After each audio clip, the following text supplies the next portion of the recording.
최근 토트넘 허스퍼의 2연패 과정 속에 수비 문제가 다시 한번 불거지고 있는데요.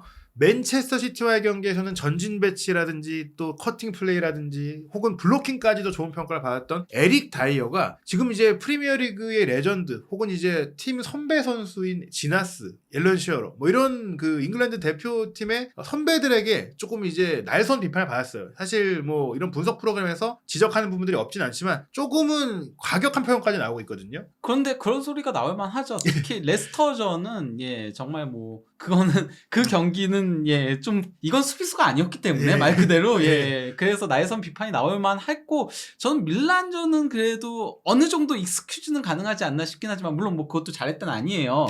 하지만은 그 레스터전에 그게 있기 때문에 이게 그가 연장선상에서 비판을 계속 듣고 있는 거라고 생각이 들긴 해요. 결국에 이렇게 다이어가 흔들리는 부분들, 물론 올 시즌 초반이라든지 잘했던 때도 있어요. 커리어를 돌아본다면. 하지만 현재 최근 흐름으로 보자면 사실 다이어가 수비 라인 중에 그냥 1인분이 아니거든요. 이 선수는 실질적으로 3백의 리더인데 리더의 자격이 정말 있느냐라는 그 문제 제기까지 되고 있는 뭐 그런 상황입니다. 일단 본인이 뚫리니까 리딩의 그 명분이 없죠. 몸에 목소리에 힘이 안 실리는 거예요. 일단 영국에서는 챔피언스리그 경기를 BT 스포츠에서 중계하고 있고 BT 스포츠의 이 토트넘 밀란전 분석 패널로 리오 퍼디난드, 저메인 지나스, 피터 크라우치가 나왔어요. 뭐 다들 아시다시피 뭐 퍼디난드 같은 경우에는 뭐 지금 분석가로 활동을 하고 있고 지나스와 크라우치는 토트넘 경기라면 방송사를 가리지 않고 나와서 분석을 해주고 있는데요. 지나스와 크라우치는 토트넘 경기이기 때문에 이제 선정이 됐다라고 봐도 무방하고요. 리오는 아마도 방송사에서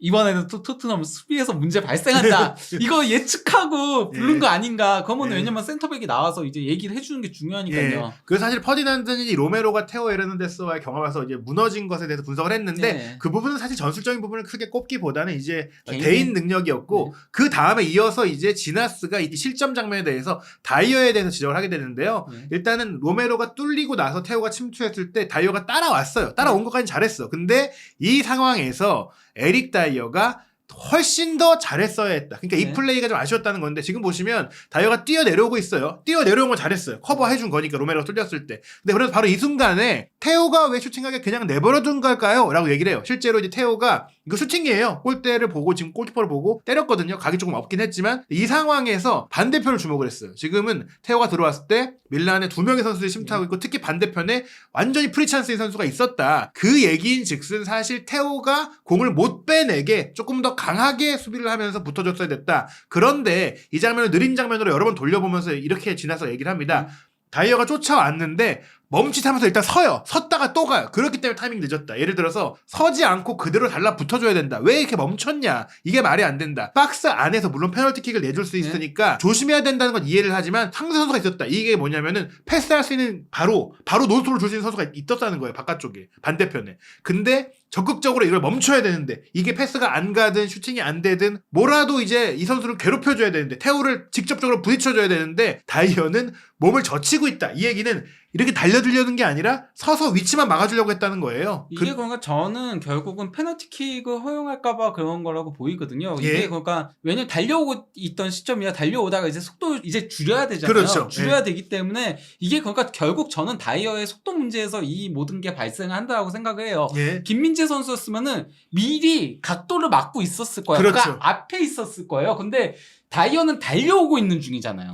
달려오고 있는 중이니까 속도를 줄이기 위해 몸을 젖히고 그러다 보니까 그 다음에 태클을 갔는데 늦어진 거죠. 그렇죠. 이미. 결국에는 이제 아무것도 하지 않은 채 이 자리에 왔다라고 얘기한 것은 왔지만 효과가 없었다라는 얘기예요. 물론 왔기 때문에 조금은 뭐 각도를 좁힐 수 있었겠지만 좋은 센터백이었다면 말씀하신 대로 좀 더 빨리 와서 좋은 위치를 선점하고 빨리 공을 다리를 뻗고 반응이 빨랐겠지만 다이어는 사실 이게 전문인 선수가 아니거든요. 원래 그러니까 수비의 기본은 앞에서 막아야 되는 거죠. 근데 옆에서 막는 형태가 되는 거잖아요. 그러다 보니까 그 축구를 좀 보는 사람들은 아니 이게 사실은 이제 챔피언스 리그잖아요. 그냥 뭐 리그 경기 중하위권 팀이었다. 이해할 수 있어. 근데 챔피언스 리그고 토트넘이라는 팀의 현재 위상과 지금 현재 경쟁하고 있는 위치를 본다면 3백의 중심이자 실질적으로 이 선수가 주장단 일원이거든요. 이런 선수에게 수비의 중심을 맡길 수 있겠느냐라는 얘기가 나오고 있는 것인데 이와 맞물려서 당장 직전에 있었던 레스터시티와의 경기는 이제 영국 공영방송 BBC의 매치 오브 더 데이에서 분석을 했는데 앨런 시어러가 정말 그 쉽지 않은 표현을 썼어요. 바로 이제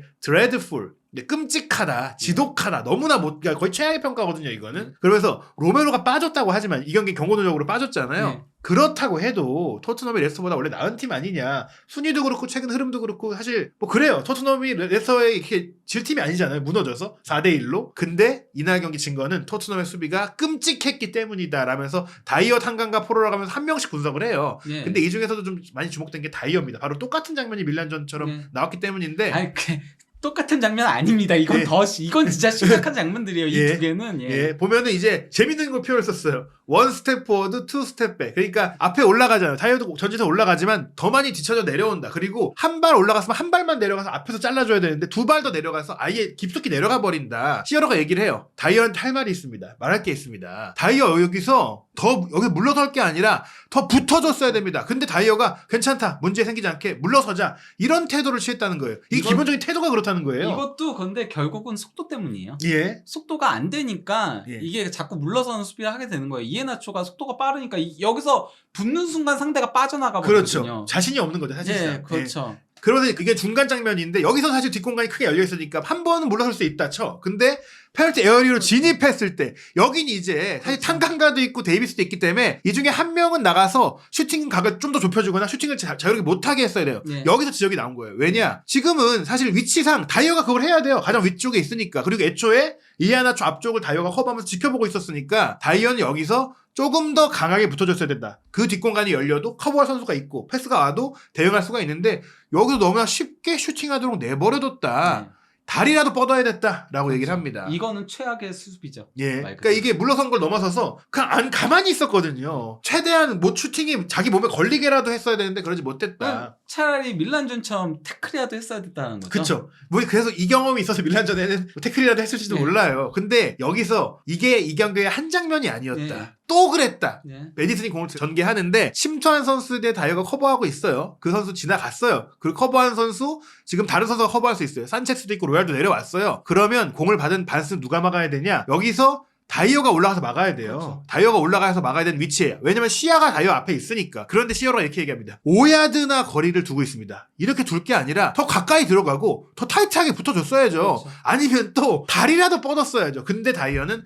아무것도 안 했습니다. 물론 감아 들어간 영리한 슈팅이었지만 다이어가 여기서 무용지물이었다는 걸 또 한 번 얘기하는 겁니다. 그 다이어는 결국은 저는 뭐 자꾸 물러서는 수비를 하는 것 자체는 이해가 어느 정도는 가요. 속도가 워낙 느리니까. 예. 이게 그러니까 느린 센터백들이 많이 하는 스타일이긴 하거든요. 그 메르테자커 같은 경우도 약간 조금 예. 물러서거나 아니면은 위치를 잡는 식의 수비를 했어요. 근데 결정적인 차이점은 뭐냐면요. 메르테자커는 길목을 정확하게 막아냈어요. 예. 앞에서 딱 막고서는 그래서 각도를 완벽하게 줄이는 그러다 보니까 메르테자커는 뭐 월드컵 위너인데다가 나름 그래도 뭐 프리미어리그에서도 정상급 센터백이었잖아요.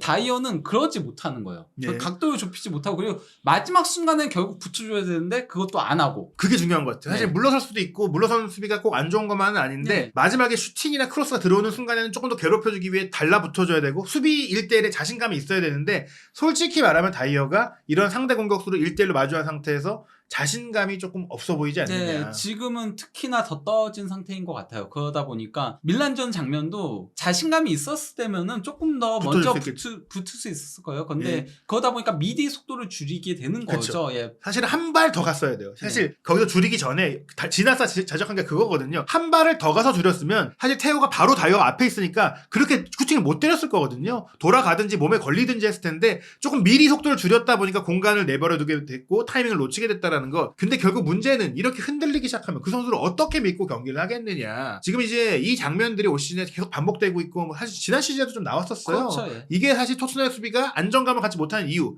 그 중심에 다이어가 있다. 물론 뭐 산체스도 있었고 탄강가도 있었고 많은 수비 라인에 최악의 선수들이 많이 있었지만 그럼에도 불구하고 다이어가 리더라는 상태라는 게 지금 문제인데. 그렇죠. 탄강가랑 어차피 산체스는 주전이 아니거든요. 그렇죠. 예, 근데 다이어는 3백에 그것도 중앙에서는 핵심 선수라는 예. 거죠. 일단 다이어에 대한 대안을 콘테 감독은 고민해야 됩니다. 왜냐?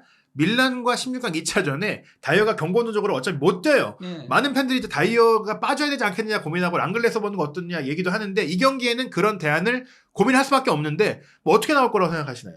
저는 결국 그냥 랑글레 쓸 것 같아요. 네. 콘테 감독이라면은 그거밖에 없어요. 그러니까 여기 뭐 백스리의 중앙에 이제 로메로를 백업으로 넣으시긴 했잖아요. 네. 그리고 로메로가 저 역할을 못 써는 거 아니거든요. 아탈란타 시절에 저기서 섰어요. 근데 이게 구조가 달라요. 네. 그러니까 아탈란타는 순수 센터백을 로메로를 쓰고 좌우 스토퍼에 풀백들을 쓰고 그들이 볼을 잘 다뤄서 그들이 전진을 하고 로메로가 넓은 범위를 다 커버하는 역할이었어요. 마치 이제 나폴레 김민정 선수처럼 수비는 로메로가 책임지면서 지금 보면 사실 그래요. 만약에 로메로가 가운데 들어간다면 로얄하고 데이비스라는 뭐 풀백 겸 센터백이 될 수 있는 선수가 들어올 수 있겠죠. 문제는 건데 이들이 그만큼 볼을 잘 다루지도 않고 아탈란타만큼 그러니까 패스가 돼야 돼요. 그러니까 왼발잡이 센터백을 좋은 예를 들면은 바스톤이라던가 네. 뭐 아니면은 뭐 슐로터백이라던가 뭐 그리고 그바르디올이라던가 연결됐던 선수도 있잖아요. 네. 그 선수들이 있었으면은 로메로 중앙에 세울 수 있어요. 네. 그래도 왜냐면 옆에서 전진이 되면서 옆에서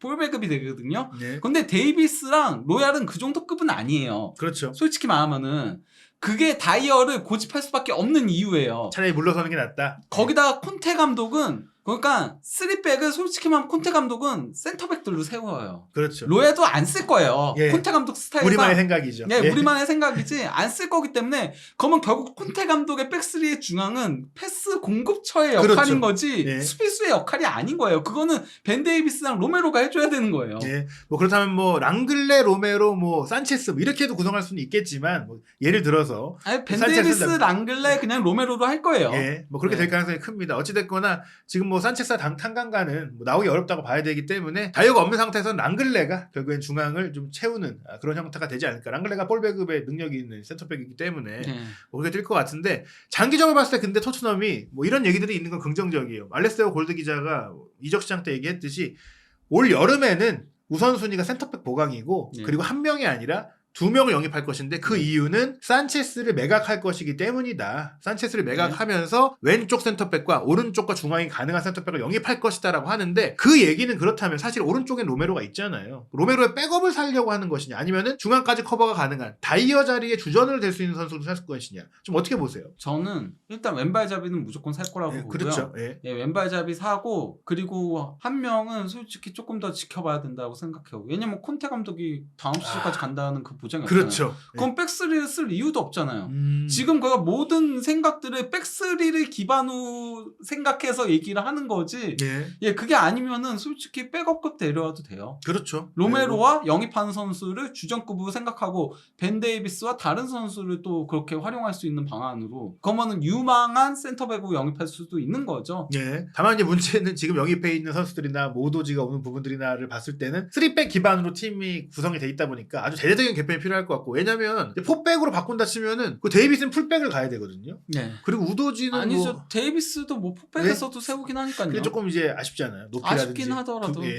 그리고 페리시의 역할도 애매해지고 풋백을 가면 페리시 이제 윙으로 윙으로 가야 되는데 윙이 너무 많아 지금 팀에 아니 단주만 다시 돌아가고 예. 근데 뭐 힐이 돌아오잖아요. 그렇기 때문에 근데 힐은 애초에 뭐 예. 예, 전력 외로 분류되고 있으니까 어찌됐거나 여름이 되면 그러면 굉장히 큰 폭의 변화도 있을 것이고 그 감독이 원하는 성향에 따라서 영입이 될 텐데 뭐 일단 그런 상황이 됐을 때 다이어는 그럼 백업으로 내려갈 가능성이 크겠네요. 풋백이 된다면. 그리고 이게 그러니까 토트넘이 포체티노 감독 이후로는 지금 감독이 연달아서 바뀌고 있는 그렇죠. 거잖아요. 네. 예, 그러니까 무리뉴, 누누, 콘테 그리고 만약에 다음에도 바뀌면은 지금 너무 짧은 기간에 감독들이 계속 바뀌는 거거든요. 이러면은 맨유의 오랜 기간 이어져 오던 딜레마에 빠질 수 있는 거예요. 네. 맨유도 감독이 계속 바뀌면서 그 감독에 맞춰서 팀이 계속 바뀌다 보니까 진짜 아무런 철학도 없는 이도저도 아닌 진짜 선수만 많은 그런 상태가 됐었거든요. 여전히 필 존슨 아직도 있고 뭐 그렇잖아요. 그렇죠. 네. 이런 딜레마에 토트넘도 빠질 수 있어요. 네. 잉여 자원들이 많이 생길 수 있다는 그렇죠. 거. 팀 전술 전략에 맞지 않는 선수가 있고 그 선수를 처분하기도 애매하고 쓰기도 애매하고 뭐 이런 상태가 되면 역시나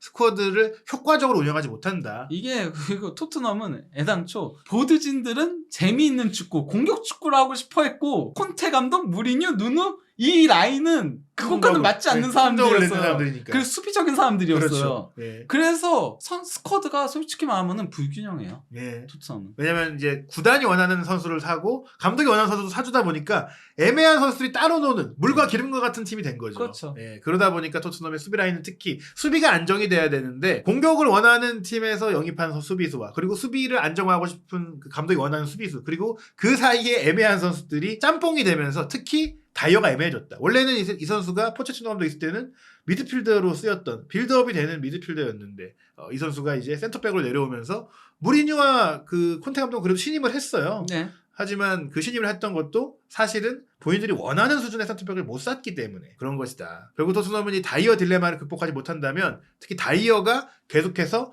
센터백의 1옵션인 팀이 된다면 더 높은 곳으로 가긴 어렵지 않습니까? 그렇죠. 그러니까 다이어를 왜 쓰는지는 알 것 같거든요. 현 예. 시점에서. 왜냐면은 저도 그러니까 뭐 그 한국 투어 왔었을 때도 보니까 볼줄 자체가 다르더라고요. 좋죠. 예. 그러니까 그 토트넘 센터백 라인들 중에서는 급이 다르긴 하더라고요. 그러다 보니까 콘테 감독도 다른 선수들 로테이션 돌리면서도 다이어는 안 돌리더라고요. 그렇죠. 그러니까 그게 이해가 안 가는 건 아니지만 그래도 센터백은 기본적으로 수비가 받쳐줘야 되잖아요. 그렇죠. 근데 수비가 받쳐주지 않기 때문에 예, 저는 토트넘이 한 단계 더 올라가려면은 다이어가 처분이 되던가 아니면 다른 역할을 하던가 아니면은 백업으로 내려가던가 셋 중에 하나가 돼야 된다라고 생각을 합니다. 사실 이 선수가 말씀드렸다시피 중앙 미드필드 출신이고 킥도 좋고 패스 능력이 있는 선수기 때문에 후방 빌드업용으로 사실 쓰고 있는 거거든요. 네, 저는 그러니까 사실 다이어는 그냥 딱 전방이 백업으로 수비 쪽에 네. 오른쪽 풀백도 서잖아요. 그렇죠. 그러니까 네. 센터백, 오른쪽 풀백, 수비형 미드필더까지 전방이 백업으로 쓰는 게 가장 맞다라고 생각해요. 토트넘급 팀에서는. 다만 이 선수가 이제 가장 큰 딜레마가 가짜 홍구로운이다. 그래서 매각도 어렵고 그 정리도 어렵고 여러 가지로 이제 써먹기도 어렵고 여러 가지 힘든 상황인데요. 이 다이어 문제를 토트넘이 어떻게 이적 시장에 해결할 수 있을지 그리고 당장 밀란전에는 만약에 밀란전 다이어가 없는 상태에서 뭐 랑글레가 엄청 잘해준다거나 뭐 다른 새로운 구조 속에 또 희망을 볼 수도 있는 전화위복이 될 수도 있으니까요. 토트넘이 이 문제 어떻게 헤쳐나갈지 이어지는 토트넘의 경기들 살펴보고 또 후버지 김현민 기자와 함께 분석해드리도록 하겠습니다.